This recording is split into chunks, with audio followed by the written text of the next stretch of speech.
Hello, my name is Emily Beynon and today I'm going to talk about a composer with a most incredible life story. His flute sonata was written in his head whilst he was being held in a prison cell, and his flute concerto was written while he was being held in the Sachsenhauser prison camp, and it was almost stolen from him during the death march in April 1945. He told the thief that he could keep the food that was in the bag, but begged him to return the manuscript. That he managed to compose at all during those most harrowing times is in itself quite miraculous, but that his music remained so extraordinarily hopeful, not to say cheerful, almost defies belief. Marius Flothuis. The composer I'll be talking about today is Marius Flothuis, and at the end of this video I will perform two of his short solo flute works, Aubade and Piccola Fantasia. Born in Amsterdam, Marius Flothuis, or Flot as he was known to his friends, was a Dutch composer, musicologist, critic, writer, and if I'd joined the Concerto some 21 years before I did, he would have been my boss. As the director of the Concerto Orchestra, a respected writer, critic and later professor at the University of Utrecht, Flothuis was a hugely influential figure in the post-war Dutch music scene.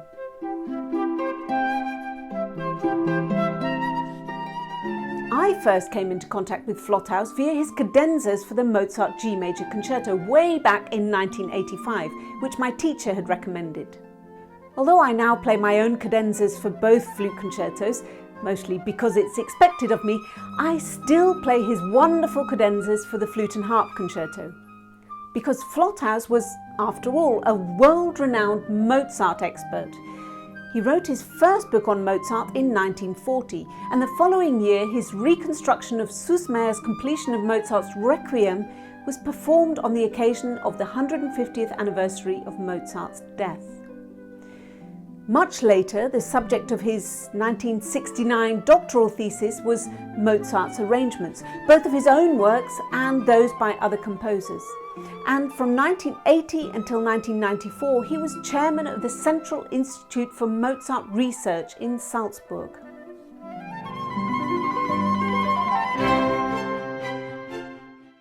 As a composer in his own right, Flothuis was largely self-taught.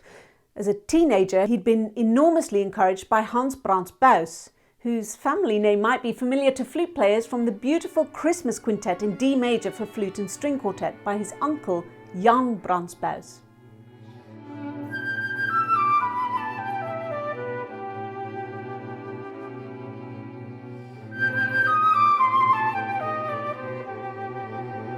Although Brandt taught him music theory and piano, he nurtured Flothuis's musical talents in a broader sense too, encouraging him as an arranger, composer and even conductor. His breakthrough as a composer came at the age of just 24 when, in May 1939, his Vier Liederen, 4 songs, for soprano and orchestra were premiered by the Concerto Orchestra conducted by Eduard van Beynon. His early musical style was influenced by the likes of Hindemith and Mio. Broadly speaking, we could classify his music as neoclassical, but he's also known to have experimented with 12-tone serial composition techniques. Although later in his life he moved towards writing in a freer idiom, such as we see in Debussy, Flothuis always felt drawn to the French spirit. He once said of himself, "I'm actually a terrible traditionalist." He wrote many solo and chamber works for flute, and his lyrical lines, with transparent, often sparse textures, were beautifully described by the great Dutch conductor Bernard Haitink as being without a single superfluous note.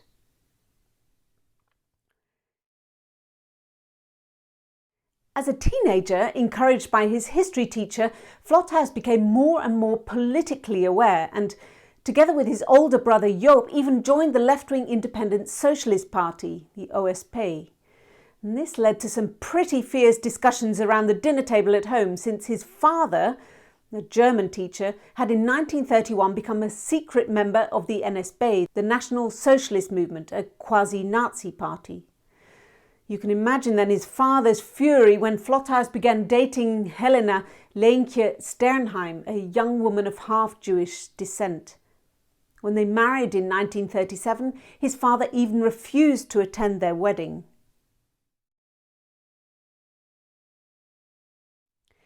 The first inkling that Flothuis had that the reach of Nazi clause would penetrate his musical life came in 1934.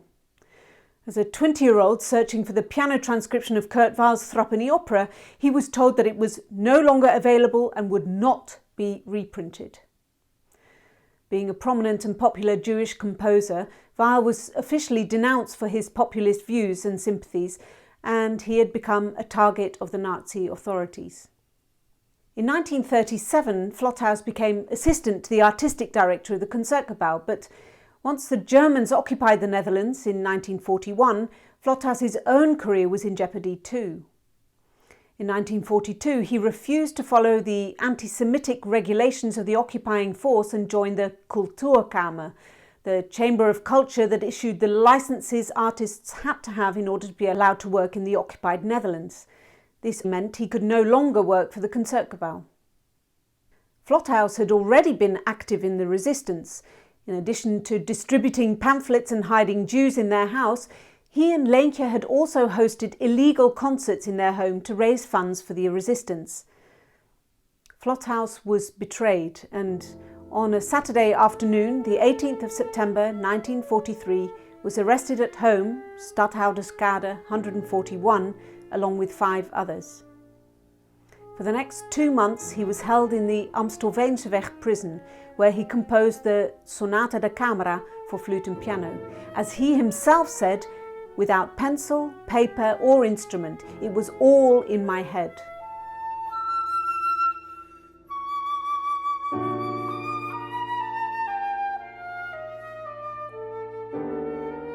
On the 26th of November, he was transported to the prison camp Vught in Brabant in the Netherlands. The flautist Everhard van Rooyen had already been deported to Camp Vught earlier that year and somehow managed to arrange for Flothuis to work at the Philips Commando, the factory within the camp making razors, torches, radios and so on. Unlike the dreadful conditions in the rest of the camp, workers there could at least keep relatively warm and were served a warm meal at lunchtime. Flothuis was also able to compose in secret and give chamber concerts with, amongst others, Van Rooyen, to whom he dedicated the Aubade as a birthday present. Everhard van Rooyen performed it on the 14th of April 1944 using the flute left behind by Piet van den Hurk, who had in the meantime been deported to Dachau. Van den Hurk became the leader of the camp band in Dachau and managed to survive the war. The beautiful Pastoral d'été by Jurian Andriessen was dedicated to him.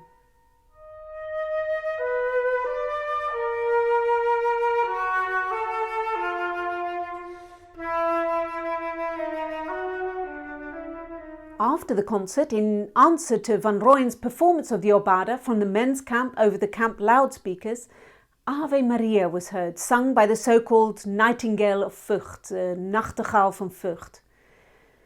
From the diary of former prisoner at Camp Vught, a certain T. Wieboud Guillonard, "Today is Everhard's birthday.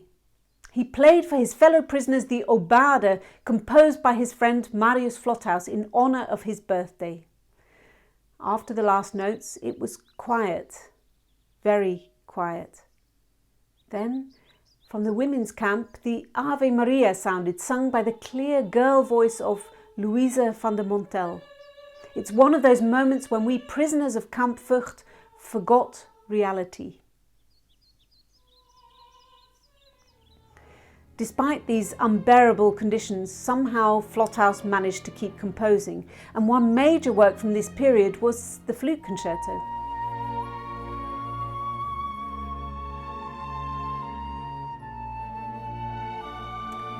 On Dolle Dinsdag, Mad Tuesday, the 5th of September 1944, the fake news reached the prison camp that Breda, not 50 kilometres from Vught, had been liberated by Allied forces. The camp officers, probably in panic, randomly picked out several hundred prisoners during the roll call and immediately executed them. The next day, Flothuis was deported to the concentration camp Sachsenhausen, north of Berlin.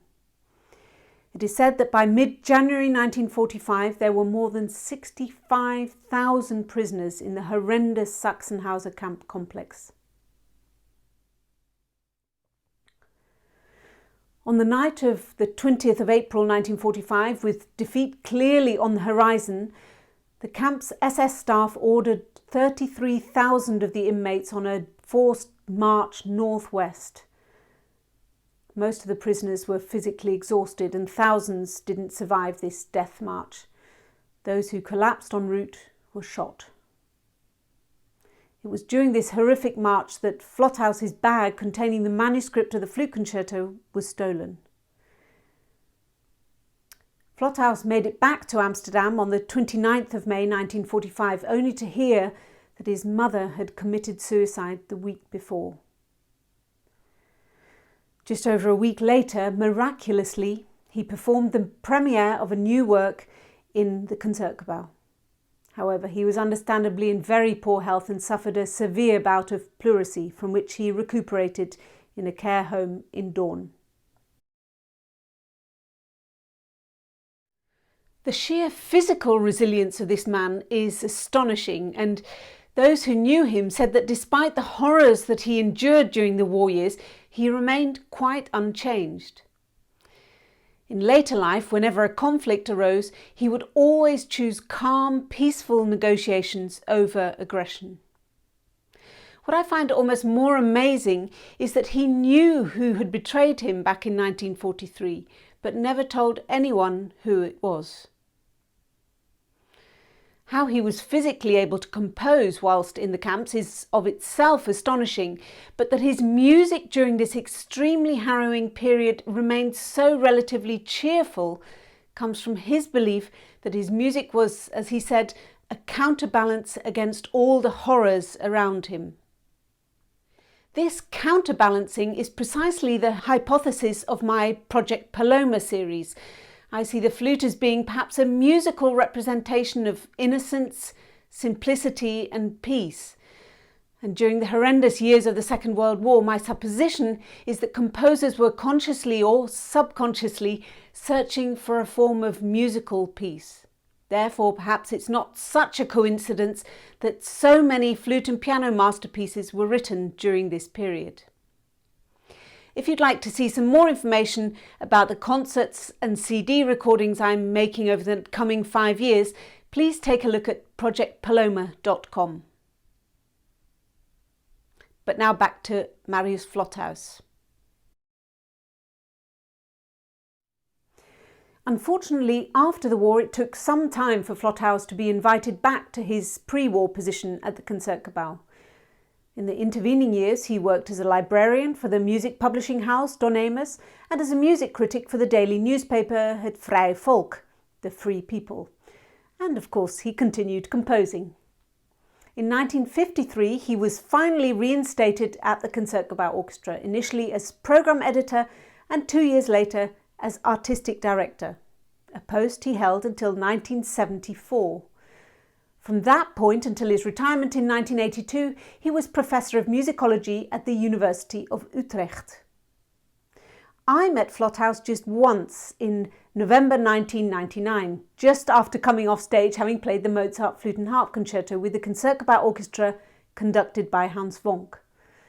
I was introduced to a rather smartly dressed, bent-over, elderly man with clear eyes and a long nose. Before I could shake his hand, he raised his right forefinger and wagged it in my direction. "You didn't play the trill I wrote at the end of the cadenza in the first movement." I apologised profusely, but I must admit, in the remaining 3 concerts, I continued to play the trill as Mozart had written it, rather than change it to the one with which Flothuis had concluded his cadenza. With hindsight, I just wished that I'd been brave enough to ask him why he'd changed the trill, but now, of course, it's too late. To finish this video today, I'm going to perform two solo works from very different parts of his life. The Aubade, written in Camp Fürth in 1944, and the Piccola Fantasia, written in 1979. The latter was dedicated to Cecilia Omes, together with whom I played for many years in the Concerto Orchestra. And I'm hugely indebted to her for speaking to me about when and why he wrote this piece for her, and indeed for providing me with a copy of the original manuscript. The card that accompanied it, as Cecilia tells in the next little video clip, explains how babies of yesteryear were given rattles as gifts, but how he hopes that modern babies will enjoy music being blown. Here's Cecilia telling the story in her own words. I used to play flute quartet with the colleagues of the Royal Concerto Orchestra. We became close friends, and happily enough, our music was appreciated by audience and colleagues. When each of us had a baby around the same time, the artistic leader of the Royal Concerto Orchestra, Marius Flothuis, also composer and friend, treated each of us four, flute, violin, viola and cello, to a solo composition. Piccola Fantasia was written at the birth of my son, Peter. On the attached congratulation card, Flot wrote, "In the old days, newborn babies used to get a rattle. Maybe modern babies will enjoy hearing some music being blown." Before I leave the music of Marius Flothuis to speak to you directly, I want to thank Joyce Killian, Flothuis's biographer, for her help and assistance with my research, and also to Eleanor Palmeyer, flautist and founder of the Leo Schmidt Stichting, the foundation dedicated to music that was forgotten after 1945, music that had been forbidden but has in recent years been rediscovered in attics, in archives, in garden sheds and garbage bins. And of course, a huge thank you to the New York Flute Club, in particular Nancy Toff and Kathy Singer, for inviting me to make this video. Now I'll leave you with the music of Marius Flothuis.